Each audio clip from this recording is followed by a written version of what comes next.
안녕하십니까. 오늘 아침에는 예언의 신 시대소망 436페이지에서 439페이지까지를 읽어 드리겠습니다. 예수의 제자들은 그리스도와 나라의 성질에 대해서 교훈을 받는 것으로 넉넉지 아니하였다.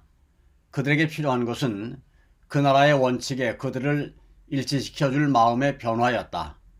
예수께서는 어린아이를 부르시고 그를 제자들 가운데 세우신 후 그 어린이를 자기 팔로 친절하게 안으시면서 너희가 돌이켜 어린아이들과 같이 되지 아니하면 결단코 천국에 들어가지 못하리라고 말씀하셨다.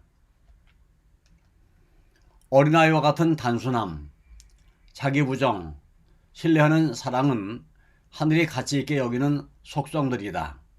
이 속성들이 진정한 위대함의 특성들이다. 예수께서 다시 제자들에게 당신의 나라는 세속적인 위험이나 외식으로 특징 지어지는 것이 아니라고 설명하셨다. 이런 모든 구별이 예수의 발 아래서는 잊혀진다. 부자와 가난한 자, 배운 자와 무식한 자가 계급이나 명성에 대한 아무런 생각 없이 한자리에서 만난다. 모든 사람이 피로 사신바된 영혼의 자격으로 서로를 대하며 그들을 속량해서 하나님께 드리신 그리스도를 모두가 다 의뢰한다. 진실하고 통회하는 사람은 하나님 보시기에 귀중하다. 하나님께서는 자신의 인을 그들의 계급이나 재산이나 지능적 위대함이 아닌 그리스도와의 하나됨의 여부로 사람들에게 당신의 인을 찍으신다. 영광의 주께서는 마음이 온유하고 겸손한 자들을 만족히 여기신다. 주께서 또 주와 구원하는 방패를 내게 주시며 주의 온유함이 나를 크게 하셨나이다 라고 다윗은 말하였다. 예수께서는 누구든지 내 이름으로 이런 어린아이 하나를 영접하면 곧 나를 영접하며 누구든지 나를 영접하면 나를 영접함이 아니요 나를 보내신 이를 영접함이니라 고 말씀하셨다. 여호와께서 이같이 말씀하시되 하늘은 나의 보좌요 땅은 나의 발등상이니 무릇 마음이 가난하고 심령에 통회하며 나의 말을 인하여 떠는 자 그 사람은 내가 권고하리라. 구주의 말씀은 제자들의 마음속에 자신에 대한 불신의 감정을 불러일으켰다. 아무도 그 대답 중에 특별히 지적된 사람은 없었다. 그러나 요한은 한 경우를 들어서 자기의 행동이 옳았었는지 그 여부를 질문하게 되었다. 그는 어린아이 같은 마음으로 예수께 그 일을 공개하였다. 그는 선생님, 우리를 따르지 않는 자가 주의 이름으로 귀신을 쫓아내는 것을 보고 우리를 따르지 아니하므로 금하였나이다 라고 말했다. 이 사람을 제지함으로써 야고보와 요한은 그들의 주님의 명예를 염두에 두었다고 생각했었다. 그러나 그들은 자기 것을 위하여 시기하고 있었다는 것을 깨닫기 시작하였다. 그들은 저희 잘못을 시인하고 금하지 말라, 내 이름을 의탁하여 능한 일을 행하고 즉시로 너를 비방할 자가 없느니라고 하신 예수의 책망의 말씀을 받아들였다. 어떤 모양이든지 저희는 그리스도와 친숙하다는 것을 보이는 자들은 아무도 배척해서는 안 될 것이었다. 그리스도의 품성과 사업에 깊은 감동을 받아 믿음으로 그리스도께 마음을 연 자들이 많이 있었으므로 동기를 파악할 수 없었던 제자들은 이 사람들을 낙심시키지 않도록 조심하여야 하였다. 예수께서 친히 육체로 그들 가운데 계시지 아니하고 저희 수중에 사업이 맡겨졌을 때 그들은 편협하고 배타적인 정신에 빠지지 말고 저희 주께서 보이신 바와 같은 원대한 동정을 나타내야 하였다. 어떤 사람이 모든 일에 우리 개인의 생각이나 의견에 일치하게 행하지 않는다는 사실이 그로 하여금 하나님을 위하여 일하지 못하게 하는 우리의 행위를 정당화시키지는 못할 것이다. 그리스도는 위대한 교사이시니 우리는 판단하거나 억제하지 말고 각기 예수의 발 아래 겸손히 앉아서 그에게서 배워야 한다. 하나님께서 기꺼이 봉사하고자 하는 마음을 가지게 만드신 영혼은 누구나 그리스도의 관용하시는 사랑을 드러낼 통로이다.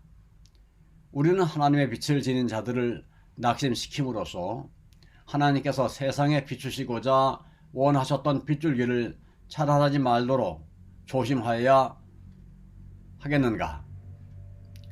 그리스도께서 이끌고 계셨던 한 사람에 대하여 한 제자가 보인 가혹함과 냉정함, 그리스도의 이름으로 이적을 행하던 자를 요한이 금한 것과 같은 행동은 그 발을 돌이키게 하여 원수의 발에 들어서게 하는 결과를 초래하여 그 영혼을 잃어버리게 하는 원인이 되었을지도 모른다.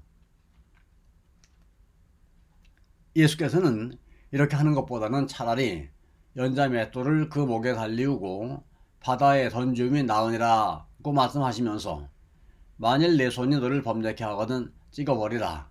불구자로 영생에 들어가는 것이 두 손을 가지고 지옥 꺼지지 않는 불에 들어가는 것보다 나으니라. 만일 내 발이 너를 범죄케 하거든 찍어버리라. 절뚝발이로 영생에 들어가는 것이 두 발을 가지고 지옥에 던지우는 것보다 나으니라고 부언하셨다.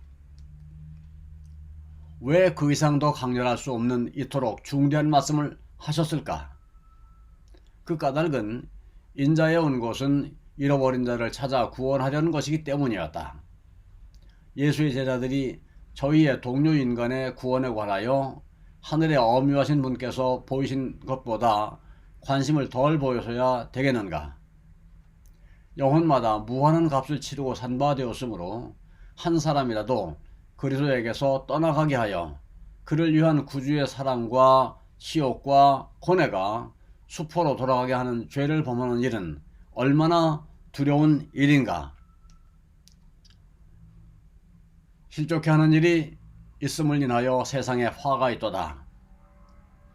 실족해 하는 일이 없을 수는 없다.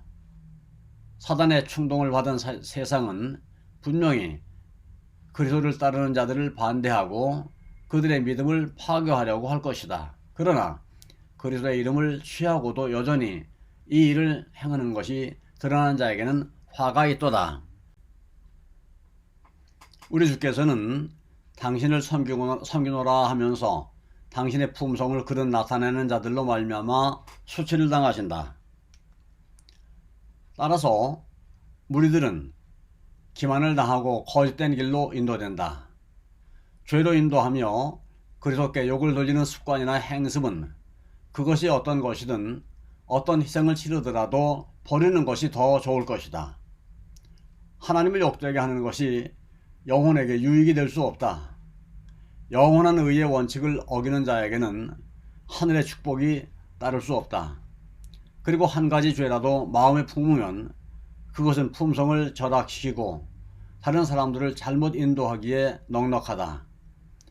몸을 죽음에서 구하기 위하여 발이나 손을 절단하거나 심지어 눈을 빼버리는 일이 있거든 하물며 영혼을 죽음에 이르게 하는 죄를 버리기 위해서는 얼마나 더 힘써야 할 것인가. 의문의 제사에서는 제물마다에 소금을 쳤다. 향을 피우는 것과 같이 이것은 그리스도의 의만이 그 제사를 하나님께 간합되도록 만들 수 있다는 것을 의미하였다. 예수께서는 이 관습에 대하여 언급하시면서 너희 속에 소금을 두고 서로 화목하라고 말씀하셨다. 자신을 하나님이 기뻐하시는 거룩한 사한제로 제사로 드리고자 하는 자들은 다 구원하시는 소금인 우리 구주의 의를 받아들여야 한다. 그때야 그들은 세상의 소금이 되어 소금이 방부의 역할을 하는 것처럼 사람들 중에서 죄악을 방지한다. 그러나 소금이 그 맛을 잃으면, 즉 그리스도의 사랑이 없이 경건의 모양만 있다면 선을 위한 능력은 조금도 없게 된다. 그런 생애는 세상에 구원하는 감화를 끼칠 수 없다. 감사합니다. 오늘 여기까지 읽어드렸습니다.